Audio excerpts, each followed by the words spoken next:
நீங்க இப்படி ஒரு டீம் பிரதீப் ப்ரோ ஹீரோவா நடிக்கிறாருன்னா சாரோட படம் ஏதாவது ஒரு படம் ரீமேக்கோ இல்ல பார்ட் 2 அப்படின்னா எந்த ஒரு படம் சார் சொல்லுவீங்க? பிரதீப்புக்கா? ஆமா சார், உங்களோட படங்கள்ல.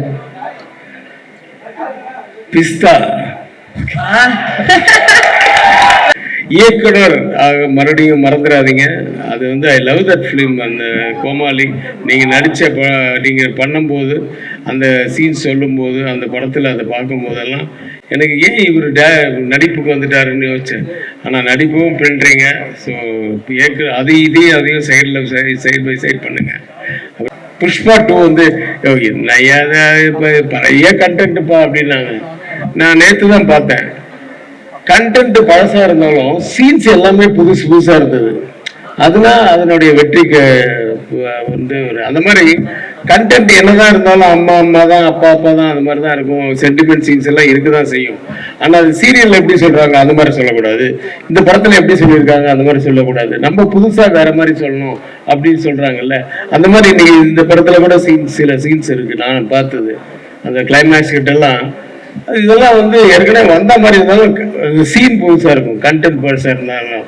So that was more important actually. அதுதான் இன்னைக்கு டெல்லிங் எப்படி இருக்கும் அதுதான் படம்.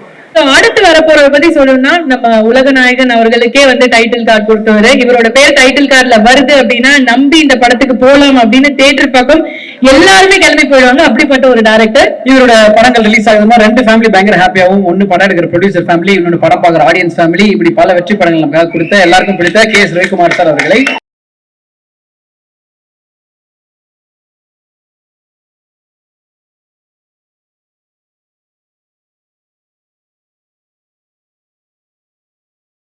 அனைவருக்கும் வணக்கம். கேள்வி இருக்காப்பா? சார் இருக்கு சார். நீங்க முடிச்ச உடனே ஒரே ஒரு 2 கேள்வி சார். முடிச்சதுக்கு அப்புறம்? ஆமா சார். முதல்ல என் ஜாதியை சேர்ந்த டைரக்டர் அஸ்வத் அவரை பத்தி சொல்லணும். மிஸ்கின் சொன்னது உண்மைதான். ரொம்ப கராரான பேர் வழி. ஆனா அதில் கொஞ்சம் கூட சளைக்கவே மாட்டார், கொஞ்சம் கூட டயர்டே ஆக மாட்டார். அங்கே நான் உட்காந்துருக்க 2 வாண்டு அதுக்கு கிட்ட கூட போயிட்டு என்ன சீன்ன்றதை எக்ஸ்பிளைன் பண்ணிட்டு இருப்பாரு. அந்த சீனை வந்து ஒவ்வொரு ஷாட்டும் இந்த ஷாட்ல இந்த டைலாக் மட்டும் அப்படி இல்லை, இந்த சீனுடைய டோட்டல் இதுல வந்து ஒவ்வொரு கேரக்டர் ஆர்டிஸ்ட்கிட்டையும் சொல்லிட்டு இருப்பாரு. அதுக்கெல்லாம் ரொம்ப பொறுமை வேணும். நான் இப்போ நிறைய படத்தில் நடிக்கிறது எல்லாமே வந்து நியூ டைரக்டர்ஸ் நிறைய பேர்கிட்ட நடிக்கிறேன். ஒருத்தர்கிட்ட ஒன்று கற்றுக்கிறேன். அஸ்வத்கிட்ட நான் கற்றுக்கிட்டது என்னன்னா, என்னப்பா எப்படி நம்மள மாதிரி கத்தாம சத்தம் போடாம எப்படி ஒரு வேலை பண்ண முடியுது அப்படின்னு பார்த்தா காரணம் கேமராமேன். அவருக்கு பதில் அவர் கத்தினார். ஆனா அப்ப தெரிஞ்சுக்கிட்டேன், சரி நம்ம இனிமே வந்து மிஸ்கின் மாதிரி ஒரு கேமராமேனை வச்சிடணும், அப்ப நம்ம கத்த வேணாம் அப்படின்ட்டு. ஸோ நல்ல ஒரு உழைப்பாளி. அவருடைய முதல் படமும் நான் பார்த்தேன். இந்த படமும் வந்து அவர் கதை சொன்ன விதம் மட்டும் இல்லை, அந்த கதையிலே வந்து ஒரு ரொம்ப பெரிய விஷயமெல்லாம் இல்லை, ஆனால் ஒரு நல்ல ஒரு ரியாலிட்டியான ஒரு நேச்சுரலான ஒரு ஃபீல் ஒன்று இருக்கும். ஒரு ஃபீல் குட் ஃபிலிம் மாதிரி இருக்கும். எல்லாரையும் போய் சேரும். என்டர்டைன்மெண்ட் வேல்யூ இருக்கு, எல்லாமே இருக்கு. All the best Ashwath. God bless you. அடுத்தது ப்ரொடியூசர்ஸ். நான் இந்த ப்ரொடியூசர்ஸ் வந்து ரொம்ப வருஷமா நான் பார்த்துட்டு இருக்கேன். தூரத்துலேருந்து தான் பார்த்துட்டு இருந்தேன். நிறைய நல்ல படங்கள். பட் என்கிட்ட ஒர்க் பண்ண ஒரு டீம் தான் அவங்க கம்பெனியில் ஒர்க் பண்ணது. முதல்ல இருந்தே எனக்கு ஒர்க் பண்ணது வந்து எனக்கு ரொம்ப சந்தோஷம்.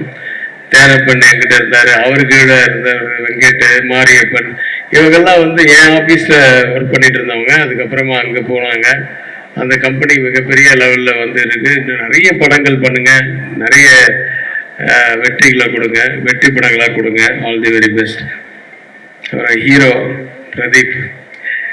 பிரதீப் வந்து டைரக்டராக இருக்கும்போது கோமாளி படத்தில் நான் நடிச்சிருந்தேன். நான் இப்போ பார்க்கும்போது நானும் ரவியும் பேசிப்போம், என்ன இந்த மனுஷன் வந்து சாப்பிடவே மாட்டாரு, தூங்குவாரான்னு தெரில, அவ்வளோ உழைப்பார். அங்கேயே ஸ்பாட்லேயே உட்காந்துட்டு நிறைய வேலை வாங்குவார் எல்லாரையும். அப்படி அப்படி ஒரு அப்படியே டோட்டலா கான்ட்ராஸ்டா நான் இந்த படத்துல நடிகரா பார்க்கும்போது இருந்தது. என்னன்னா அவர் பாட்டு சைலண்டா ஒரு இடத்துல உட்காந்துட்டு நானே கேட்பேன், என்ன அந்த மாதிரி பார்க்க முடியலையே அப்படின்னு. ஏன்னா சாப்பாடு கூட அந்த கிண்ணத்துல போட்டு கூட வந்து லஞ்ச் டயத்துல கொடுத்துருவாங்க. பிரதீப் படத்துல நடிச்சா மட்டும் பிரேக்குன்றது ஒண்ணு இருக்கவே இருக்காது. வாழ்க்கையில அந்த யூனிட் கேட்டாங்க பிரேக்கா, அதெல்லாம் மறந்து பல மாசமாச்சு சாப்பிடுவாங்க. இந்த பிரேக்கே விடாம அவரு மட்டும் எல்லாரும் போய் சாப்பிட்டுவாங்க அப்படின்ட்டு அவரும் கேமராமேனும் ஒரு கிட்டத்துல சாப்பிட்டுட்டு அப்படி வேலை பார்ப்பாங்க. அவ்வளோ ஹார்ட் ஒர்க்கர், அவ்வளோ கோபமும் வரும், எல்லாம் வரும். அப்படி இருந்தவர் அப்படியே டோட்டல் கான்ட்ராஸ்டா இருந்தாரு. மிஸ்கின் சொன்ன ஒரு வார்த்தை எனக்கு ரொம்ப இதுவாக இருந்தது. அதாவது டைரக்டர்ஸ் ஆர்டிஸ்ட் அது வந்து ரொம்ப கஷ்டம். அதே மாதிரி டயத்துக்கு வர்றது, கூப்பிட்ட உடனே திரும்பி பார்த்தா அங்கே ஆர்டிஸ்ட் இருக்கிறது. டைரக்டர் என்ன சொன்னாலும் சரி சார் ஒன் மோர் சின்ன மிஸ்டேக் தான் இருக்கும். அது வந்து டப்பிங்கில் கூட அட்ஜஸ்ட் பண்ணலாம். ஆனால் டைரக்டர் வந்து இல்லை இங்கே பண்ணிடு அப்படின்னு சார். நான் நினைப்பேன் ஒருவேளை டப்பிங்க்கு ஒரு போக மாட்டார் போல் இருக்கு, அதனால் தப்பாகவே எடுத்துட்டா என்ன பண்ணுறது. அதனால் ஆனால் டப்பிங்லேயே அவர் உட்காந்துருப்பார் டைரக்டர். ஸோ அது மாதிரி சின்ன சின்ன விஷயத்த கூட நல்லா கொஞ்சம் கூட ஃபீல் பண்ணாமல் நடிக்கிற ஒரு ஆர்டிஸ்ட். இது வந்து நான் பெருமைக்கு சொல்ல, நீ இது எப்பவுமே அப்படி இருக்கணும். ஏன்னா 50 வருஷம் கழிச்சு இன்னைக்கும் ரஜினி சார் அப்படிதான் இருக்காரு.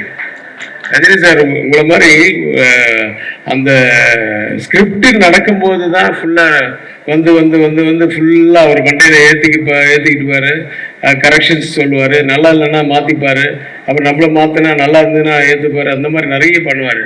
ஆனா ஸ்பாட்டுன்னு ஒன்று வந்துச்சுன்னா சார் இல்லை சார் ஒரு அரை ஸ்டெப்பு முன்னாடி வந்துட்டீங்க அப்படின்னு சொன்னா கூட மறுபடியும் ஒன் மோர் பண்ணுவாரு. எல்லா விஷயத்துக்குமே என்ன டைரக்டர் சொல்றாரு அதுதான் நீங்க பண்ணிட்டு இருக்கீங்க. எப்பவும் அதே மாதிரி பண்ணுங்க. யூல் பி வாட் சம்ஒன் உலகறிய, இப்பவே உலகறிய ஒரு நடிகரா இருக்கீங்க. இயக்குனர் மறுபடியும் மறந்துடாதீங்க.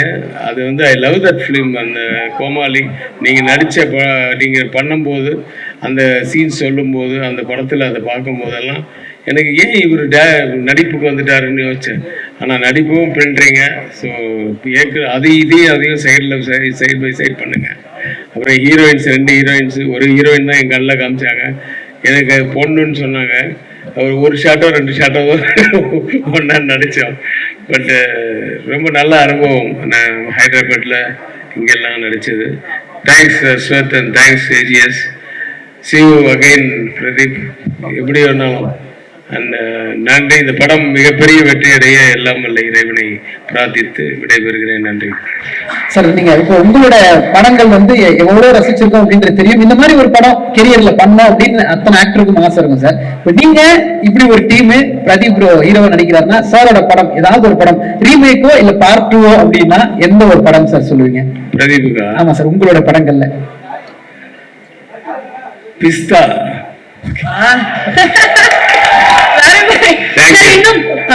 ஒரே ஒரு கொஸ்டின். சோ தமிழ் சினிமால வந்து பாத்தீங்கன்னா ஃபேமிலி சப்ஜெக்ட் அப்படின்னு எடுத்துக்கிட்டாலே எங்களுக்கு ஞாபகம் வருது வந்து என்றென்றும் நன்றியுடன் K.S. ரவிக்குமார் அப்படின்ற ஒரு டைட்டில் கார்டு பார்த்தாலே சூப்பரான படம் அப்படிங்கிறதா.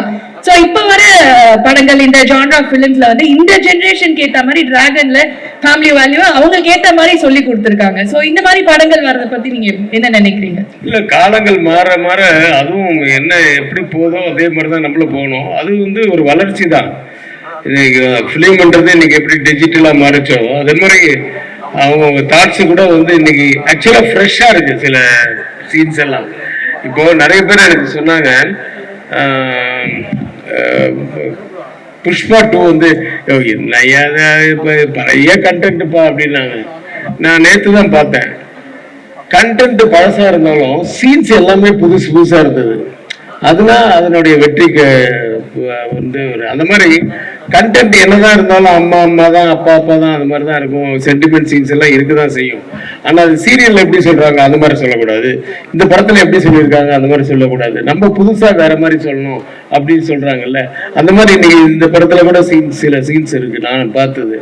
அந்த கிளைமேக்ஸ் கிட்ட எல்லாம் இதெல்லாம் வந்து ஏற்கனவே வந்த மாதிரி இருந்தாலும் சீன் புதுசா இருக்கும், கண்டென்ட் பழசா இருந்தாலும் so that was more important actually. அதுதான் இன்னைக்கு டெல்லிங் எப்படி இருக்கும் அதுதான் படம். அது மாதிரி அது கூட நம்ம போக வேண்டியதான். Thank you sir, thank you so much sir. February 21 நாங்கள் அந்த பிளாக் பஸ்டர் பார்க்க waiting sir. Thank you sir. Thank you. Thank you sir. Thank you.